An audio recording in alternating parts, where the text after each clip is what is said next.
If you've been to a Carolina basketball game this year, you've probably seen the cheerleaders perform gravity-defying stunts.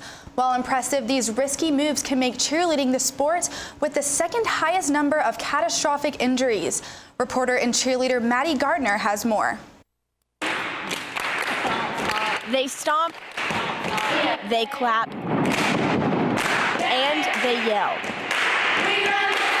High school cheerleaders also fly through the air and flip across the floor, putting them at risk for serious injuries. I've never hit my head so hard before. It almost like bounced back up on the tile floor.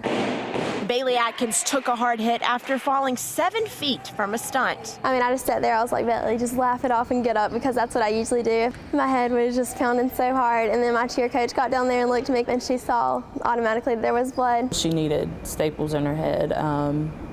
I took her to the hospital. Her whole body hit the mat except for that one part of her head.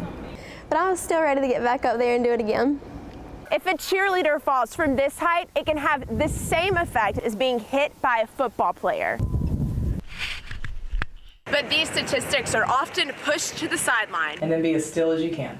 Dr. Jonna Register-Mahalik of the National Center for Catastrophic Sports Injury Research studies these types of incidents. I just think people don't expect cheerleaders to get injured. But the reality is they do. Register-Mahalik says it all comes down to regulation. They're oftentimes not considered a sport, so they're not regulated in the same way. You know, we see cheerleaders practicing advanced stunts without pads, without mats, without spotters, you know, on very hard surfaces. Atkins' fall took her out for 2 weeks.